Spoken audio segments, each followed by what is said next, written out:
Hi everyone, myself Dr. Anita, consultant microbiologist.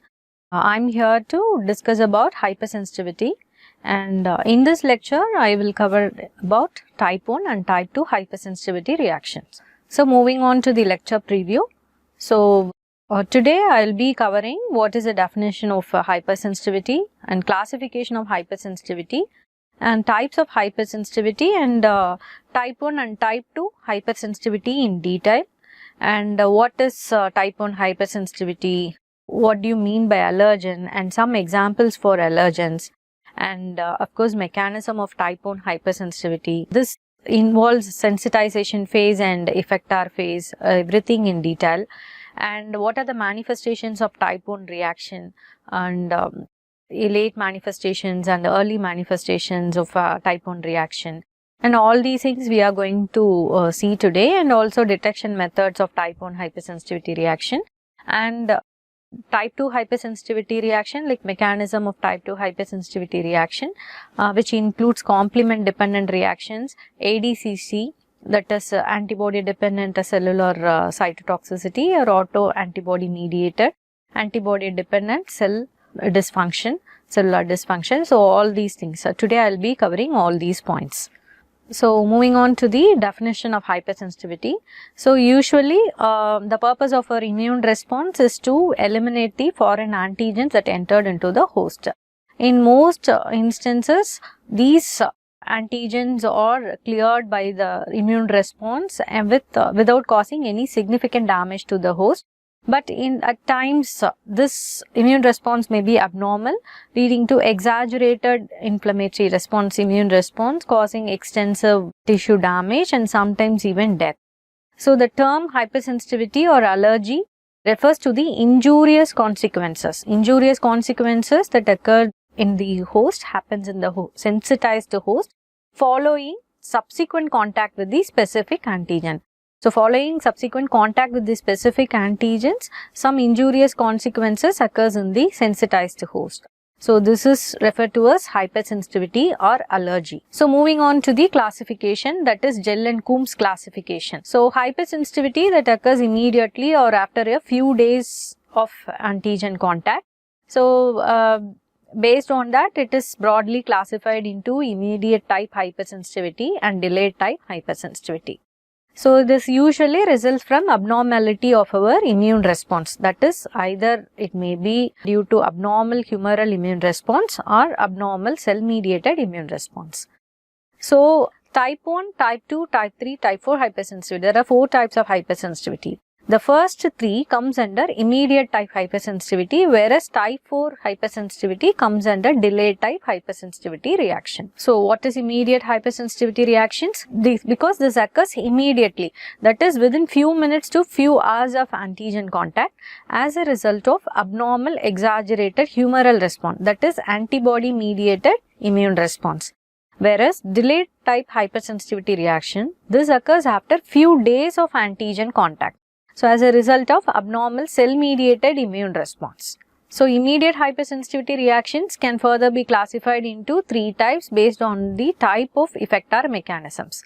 So type 1 hypersensitivity reaction, it is usually IgE mediated, which causes mast cell degranulation following a contact with soluble antigen. The key point here is mast cell degranulation in type 1 hypersensitivity reaction, which is IgE mediated.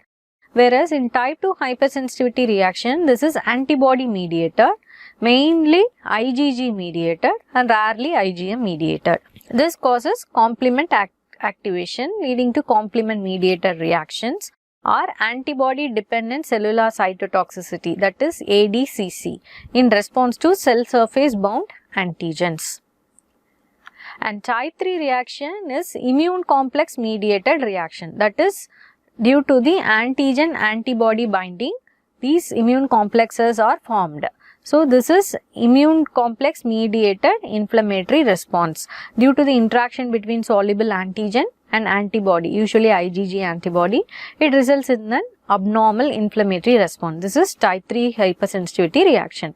And type 4 is delayed hypersensitivity reaction. This is also called type 4 hypersensitivity reaction. It is mediated by a specific subset of T helper cells. This is a principal mediator of delayed hypersensitivity reaction are TDTH cell, that is delayed type of hypersensitivity T cell. So this is all about types of hypersensitivity reaction. So this is a table showing various types of hypersensitivity reaction. So first the immune response, what is the immune response altered in type 1, type 2 and type 3? This is antibody mediated immune response, that is humoral immune response. Whereas type 4, it is cell mediated. It is easy to remember. The cell mediated immune response is altered in type 4. Rest all antibody mediated.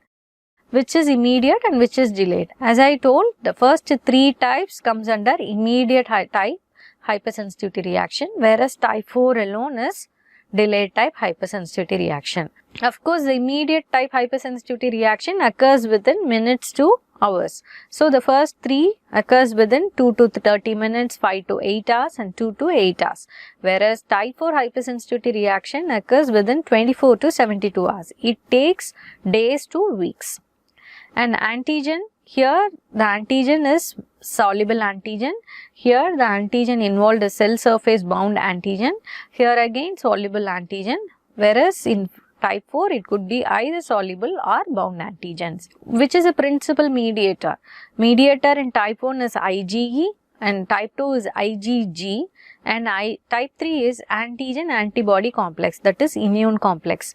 Whereas in type 4, the principal mediator is delayed type hypersensitivity T cell, that is TDTH cell. And effector mechanism, main effector mechanism involved in type 1 is mast cell degranulation, whereas type 2 is complement mediated reactions, whereas in type 3 is immune complex mediated inflammatory response, that is complement activation and inflammatory response, whereas type 4 is tissue injury is mainly due to macrophage activation.